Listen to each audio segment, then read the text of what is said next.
I'm about to shut up. Hooray! But I can't do so without giving my best man a mention. Yeah. If you see Phil shaking, it's not because he's nervous about making a speech. No. It's because next week Ofsted inspectors are arriving in the school to carry out an inspection. And Phil knows that his darkest secrets are about to be made public.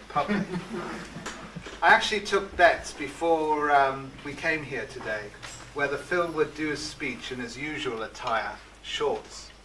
But we'll find out whether he is actually wearing shorts now when he has to stand up. Phil, I'm so grateful for you agreeing to be my best man. You're my final winner of an Oscar for agreeing to take on the role tonight. So I wonder whether, Alan, you could do the honours.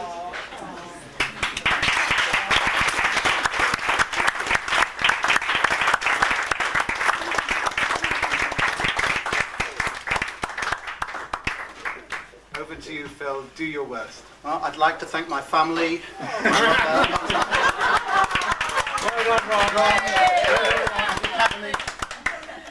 Okay, well, it sounds like I've already been introduced, but I'm still going to introduce myself again. I am actually Phil. The reason I'm saying this is that I'm the real one, not the one that Ron used to impersonate in the past. We won't go into the details of that, by the way, in case you don't know. I've actually known Lorna for 12 years. Ever since the time she was studying with Brenda at Ealing College, and I think they were doing a joint award secretarial and vodka drinking course. And I've known Ron for years now as well, ever since Lorna introduced him as her new toy boy. I'm a teacher in a nearby secondary school, hence the suit.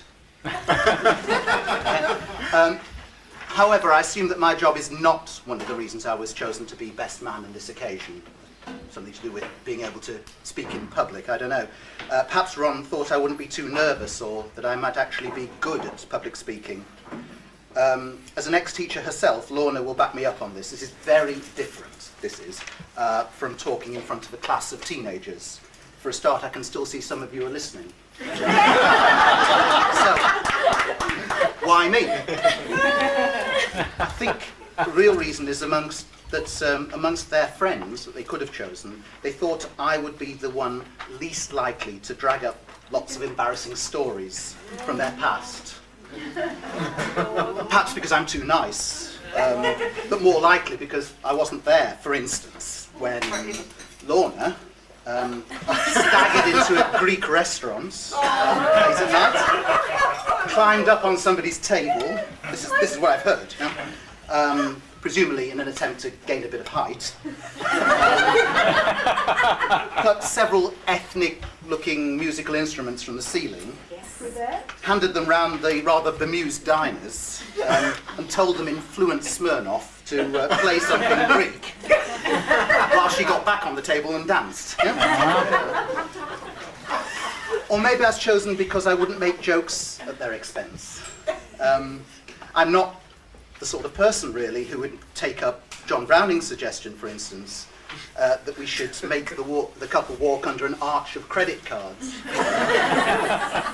For those of you who don't know, by the way, this is not an allusion to Lorna's occasional work at Amex, rather to her spending plans. Actually, I really don't think I was picked because I'm too nice.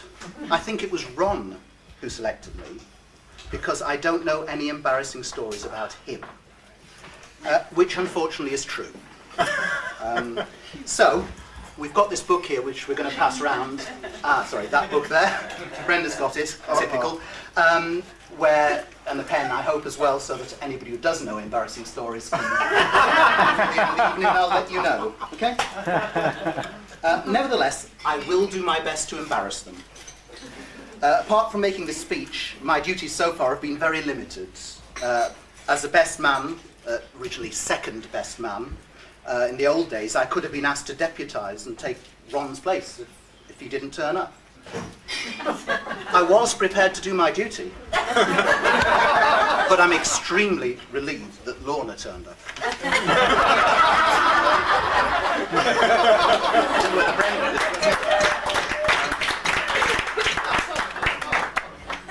I'm also meant to read the telegrams, but I've been through a lot of weddings where that happens, so the telegrams are out there if you want to read them. I've refused to do that. I'm also supposed to help lead the dancing afterwards, but I've refused to do that on the grounds of public safety. So my only other job tonight, that's left after this, is to keep an eye on Ron. Yeah. Apparently, I've been told to do. Yeah. Make sure he doesn't drink too much. Make sure he doesn't fall asleep, as he does when he comes round to us. You can tell why now, at least, after I started speaking. Perhaps they thought I might be an expert on marriage, having been married for a very long time. 20 years. Yes, it is true. I can recommend the idea after nearly 20 years. Yeah? I feel we're just getting started, Brenda and I. I do believe in marriage, and indeed our great leaders, the country, are busy promoting the idea.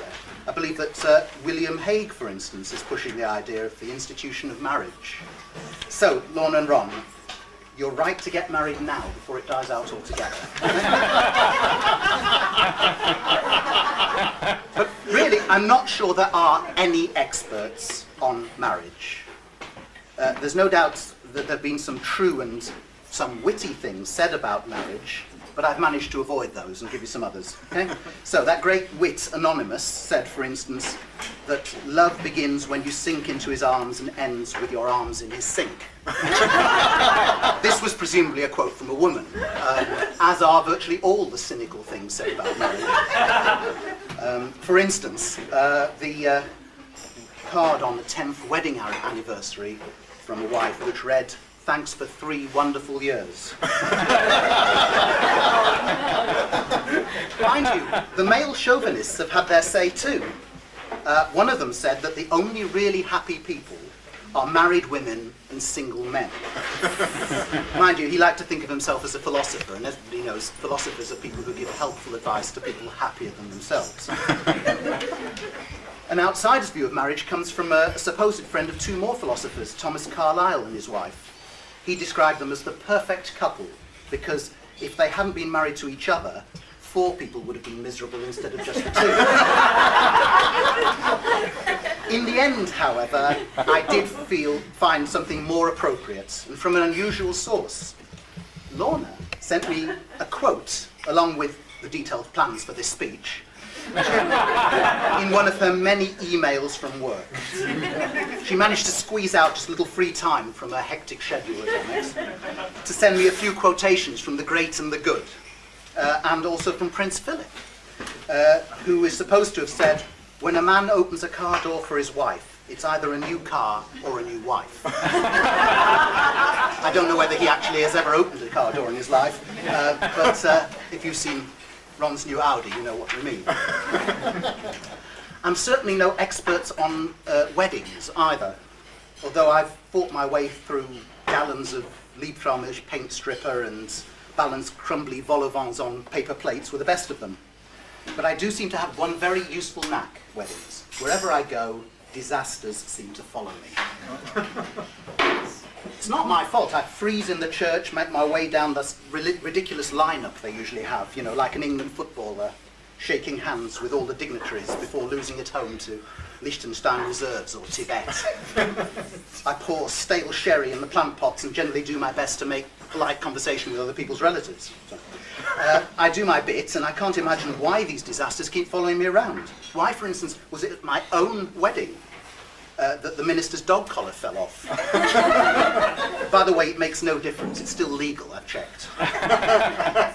Why was it me, amongst others, who had to keep a straight face when the vicar started my brother's wedding ceremony with the words, "Dear mourners," and then proceeded to scramble frantically into the wedding section of his prayer book? Incidentally, if you've looked at your order of service, what was it? I had to take a phone call. Give your grave to Ronald Frank and... That's good. He did say it right, though. But why was it me, for instance, who was a guest at a winter wedding in the Pennines, where the roads were all blocked with a heavy snowfall, and the bride turned up 5 hours late in the back of the only four-wheel drive truck available, obviously a coal truck. Yeah? And then we carried on with a black and white wedding. Well, once the groom had been treated for minor burns. Because he was standing in front of a Calagas fire to try and dry out his soggy trousers. We didn't really mean to laugh. We just thought he started the Irish dancing early. Why did I have to be there when the priest, who, having asked if anyone knew of any just impediment why X and Y should not be married, left such an inordinately long gap? An awkward silence, a shuffling of feet and people coughing, that Auntie something, Auntie Aircraft or Tank or something, piped up from the back row and shouted, "Would you please be quiet whilst the vicar passes sentence?" Perhaps all this is why I am qualified to be best man. After all, I've seen the worst, or, well, the night is yet young. What I have learned, though, is that a wedding is just a celebration. We might as well enjoy ourselves and do what we want to do and start enjoying ourselves, which you can do as soon as this speech is finished. So, But not yet. no, not yet. What are we to celebrate? Well, it's not a new union for a start. They've been living together for a number of years. I mean, they're planning a new kitchen, for heaven's sake.